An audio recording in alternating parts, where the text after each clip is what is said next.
Good day, Mr. Cabela. Yes, oh my brother. You basically received the judgment at the Federal Court of Appeal, and from the smiles on your face, one could, want to guess how the outcome is. So, can you Yes. tell the public, the outcome and how and why you came to the Court of Appeal for your case in Delta State? Well, let me start with why I came. We had filed a petition against the process and results of the governorship election in Delta State, and following due process, because we had 7 respondents. So following due process, we had filed. There are certain things that need to be done before the case actually starts. You need to file a form TF007 to apply for pretrial hearing, and then a form 2 along with the form TF008. Now, after about 4 of the respondents were initially not available to be served, and so we had to apply for substituted service to be able to serve them. Now, mindful of time, after we had served about 3 of the respondents, mindful of time, after we had managed to serve all of them through substituted service, our lawyers went ahead and filed the form TF007 and TF008, applying for pretrial hearing to start.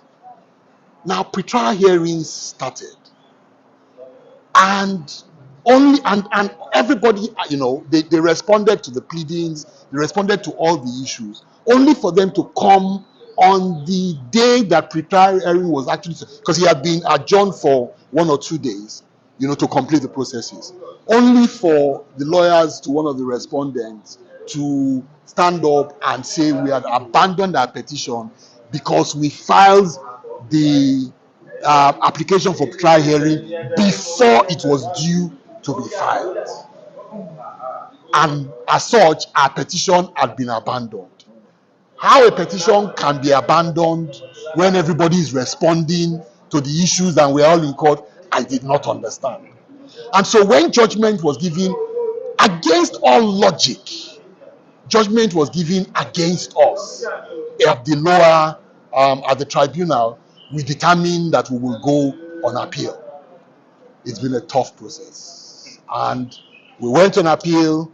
The hearing was had about 2 weeks ago, and today the Court of Appeal upheld our appeal, that our petition was not abandoned, and that the provision for abandonment is to punish erring people who abandon their petitions, not to punish diligent people who file before time.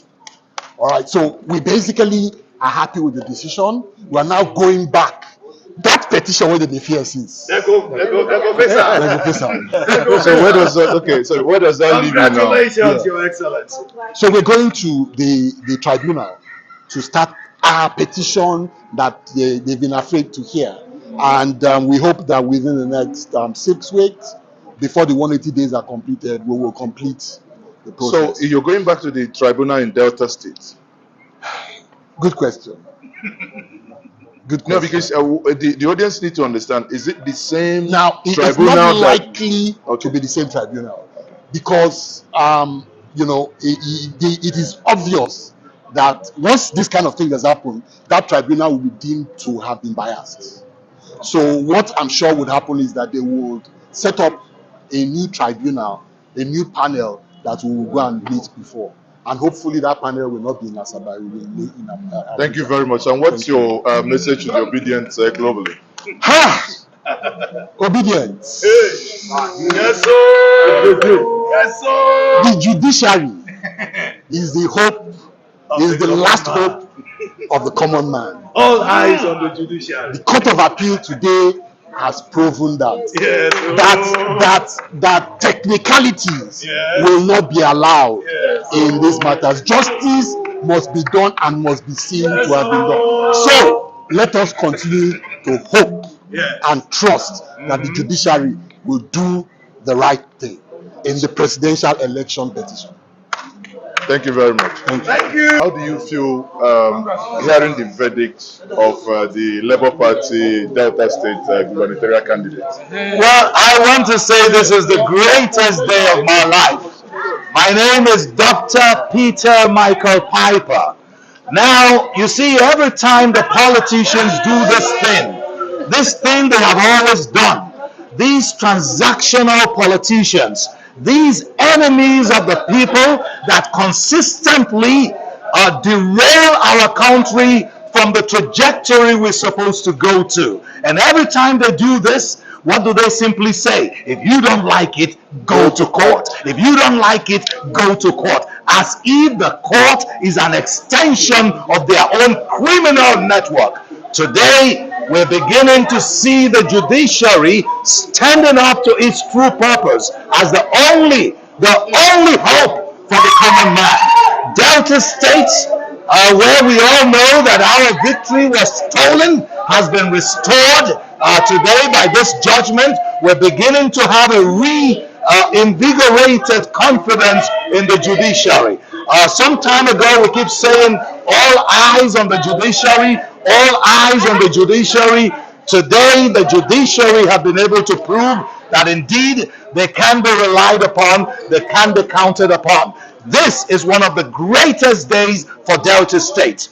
Delta State has been ruled for the past 24 years by a set of cabal. And this particular set of people, they have Delta State strangulated. They have Delta State on a stranglehold. Of all the states in the Federation, Delta State has remained one party for so long. And this is what these people have been doing consistently. Now today, the judiciary have been able to prove that truly there is hope for justice. And I hail the judiciary. I can't express my joy enough. Long live the Federal Republic of Nigeria. Long live all Deltans, and long live the judiciary. So, by this judgment now, do you now have confidence that the presidential election would see the same fate? Well, this is just a litmus test of what the judiciary is capable of doing. And if the judiciary can do this for Delta State, we believe that the judiciary can do the right thing for the entire Nigerians. Look at what's going on across West Africa. Democracy in the continent of Africa, in West Africa, in Central Africa, is all being destroyed. And what is happening is because we all know that there is a set of politicians who always plan a civilian coup. And every time they do this, they want to say, well, this is democracy. We need to say that enough is enough. Just yesterday, Gabon lost their fake democracy, and we hope that a true democracy will come out. We see what's going on in Niger. We see it everywhere around West Africa. Now, Nigeria is too big to be subjected to that. This is not a banana republic. This is one of the greatest countries in the world, the most populated place for Africans, for all black Africans. And we say injustice will not prevail in this country. So we hope that this is going to be the beginning of right judgment, and we look forward to this when it comes to the presidential elections petitions tribunal. That's what we're looking forward to. Thank you very much. Thank you very much. So go back.